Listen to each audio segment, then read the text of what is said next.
Olá, tudo bem? Aqui é o Júlio e neste vídeo iremos falar um pouco sobre estatística utilizando o Excel.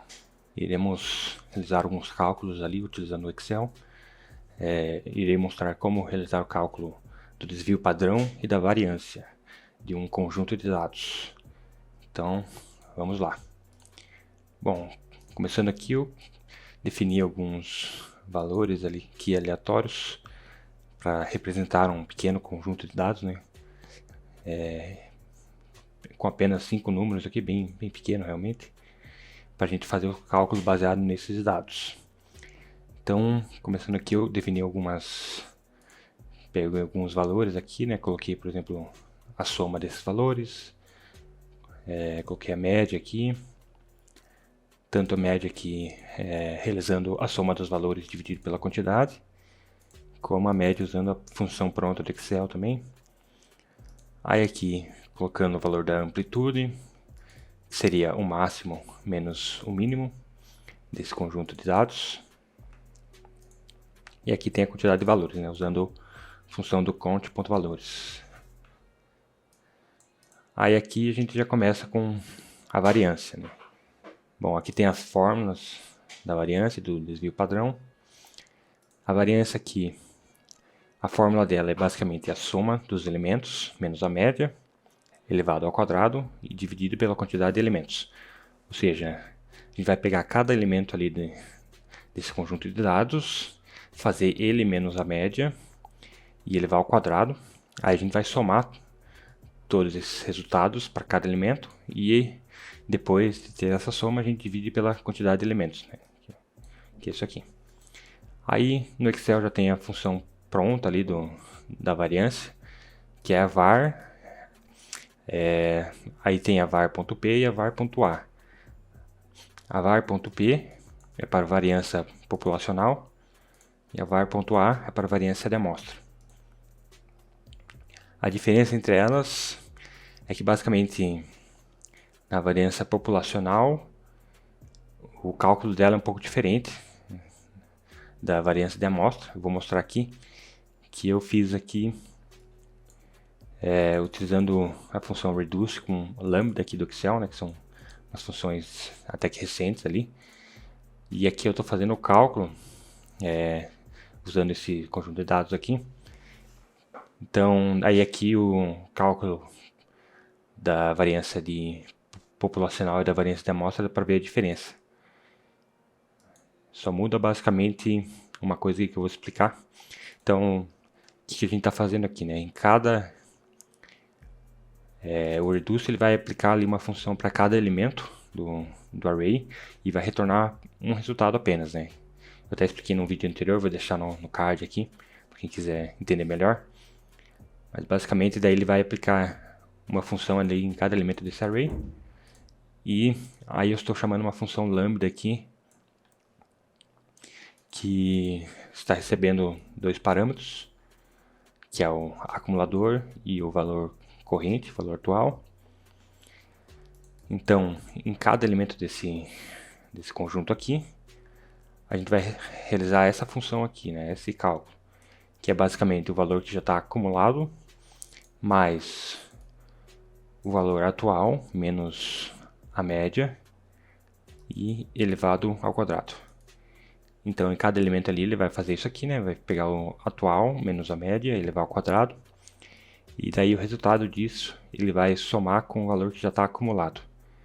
E isso aqui, ele vai retornar um valor acumulado ali em cada iteração, né? Em cada elemento do conjunto.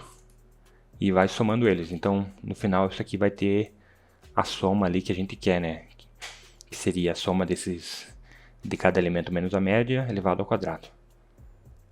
Aí então no final a gente vai ter essa soma e vai dividir pela quantidade de elementos.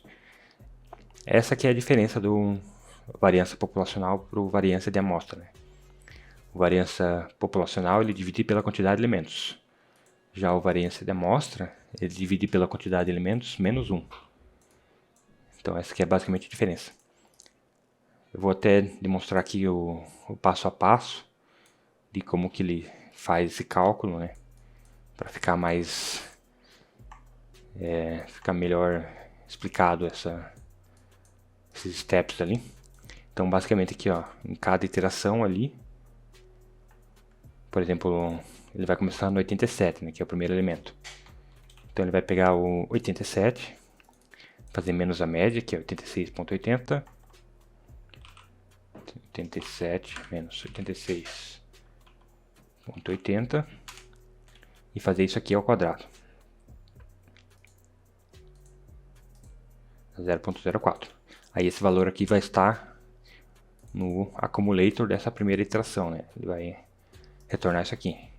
Aí ele vai para o segundo elemento, 91. Aí ele vai pegar 91 menos 86.80 e elevar ao quadrado de 764.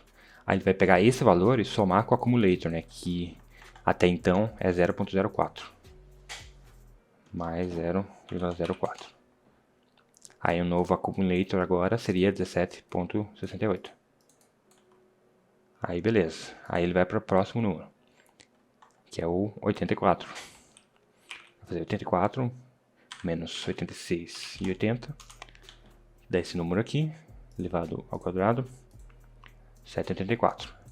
Aí esse é o novo valor da soma, né? Aí ele vai fazer mais o accumulator, que é o valor acumulado ali, que é 17,68. Aí ele dá 25,52. É o novo accumulator. Aí ele vai para o próximo elemento, que é o 94. Vai fazer 94 menos 86,80 elevado ao quadrado, 51,84. Aí esse é o nova soma, ele faz mais o accumulator, 25,52. Dá 77,36. Esse é o novo valor acumulado. Aí ele vai para o último, que é 78. 78 menos 86,80 elevado ao quadrado, 74 e 77,44. Aí ele faz mais o accumulator, esse valor aqui. Então o valor da soma total que ele vai retornar aqui nessa lambda vai ser esse, 154,80. Aí ele faz aqui, como último passo, é dividir pela quantidade de elementos. Então vai dividido por 5, que vai dar 30,96. Então é assim que ele calcula essa variância populacional, que deu o mesmo resultado. E a diferença daí para variância de amostra, né, seria que em vez de dividir por 5, que é a quantidade de elementos, na variância amostra a gente vai dividir pela quantidade de elementos menos 1. Aí aqui no caso vai ser 4, então a gente faz 154,8 dividido por 4, que vai dar 38,70, que é o valor que está aqui. Então é basicamente esse o cálculo que ele faz. Aí aqui eu estou fazendo usando o Reduce o Lambda, né, do Excel, que é bem interessante. Aqui é usando a função pronta do var p e aqui do var a. E aqui tem outra forma de fazer, que seria calcular elemento por elemento ali, né, fazendo, ó, cada elemento menos a média elevado ao quadrado, indo um por um ali e fazendo essa soma, que dá aquele mesmo valor ali que a gente retornou. Eu apertei aqui F9, né, que daí ele calcula esses valores ali e dá 36,96, 30,96 também. Então essas são várias formas de fazer mesmo cálculo ali, mas é sempre bom entender como que ele faz, né, por trás ali, em vez de a gente vai acabar utilizando as funções prontas, né, do Excel, que facilitam bastante, mas é sempre bom entender como que ele faz por trás, assim, esse cálculo. Então esse é o cálculo da variância de amostra e população, e aqui agora mostrar o desvio padrão. O desvio padrão é basicamente a raiz quadrada dessa variância. Então ele faz a raiz quadrada de todos esses cálculos aqui que são feitos na variância. Então, como a gente já calculou a variância aqui, para a gente obter agora o desvio padrão, basta pegar a raiz quadrada desse valor. Aqui também tem algumas formas de fazer, né? Você pode fazer, por exemplo, a variância ali elevado a meio, que assim você vai estar tirando a raiz quadrada. Você pode fazer também usando a função pronta ali chamada raiz. E aqui eu tenho usando uma outra função que eu defini aqui, que é uma função lambda, eu defini aqui no fórmulas, gerenciador de nomes. Aí eu defini ela aqui, ó, como essa função lambda. A gente recebe uma variável chamada x e a gente simplesmente retorna o x elevado a meio. Então, basicamente que nem eu fiz aqui, só que usando uma função lambda ali com nome definido. Então também dá para fazer dessa forma. E aqui é usando a função pronta, né, do desvio padrão, população aqui. Que aqui a gente passa daí o conjunto de dados ali. Ele já traz o resultado certinho. E aqui para variância de amostra a mesma coisa. Só que usando a fórmula lá de amostra, né? Fazendo a divisão pela quantidade de elementos menos 1. E aqui e o desvio padrão aqui, né? É também a mesma coisa, só que daí usando como base a variância de amostra. Aqui também tem a mesma coisa, usando a função de raiz e usando a função square root. E aqui é a despad, que é desvio padrão amostra. Então esses são os cálculos ali de variância e desvio padrão. E aqui um último que eu queria mostrar é o coeficiente de variação, né? Que é essa fórmula aqui. Você pega o desvio padrão dividido pela média e vezes 100.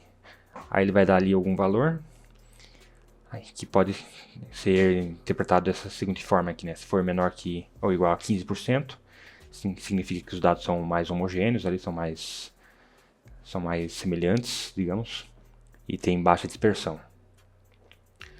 Se for entre 15 e 30 é média dispersão, e se for maior que 30%, significa que tem alta dispersão e são dados mais heterogêneos, né? Mais dispersos ali. E aqui a gente está fazendo o cálculo ali, né? Usando o desvio padrão populacional. Ele dividido pela média, vezes 100, deu esse resultado aqui, 6,41. Então aqui tem baixa dispersão nesses dados, né? Então era isso que eu tinha para mostrar nesse vídeo. Espero que vocês tenham gostado. Quem gostou deixa um like, se inscreve no canal. E é isso, até a próxima. Tchau, tchau.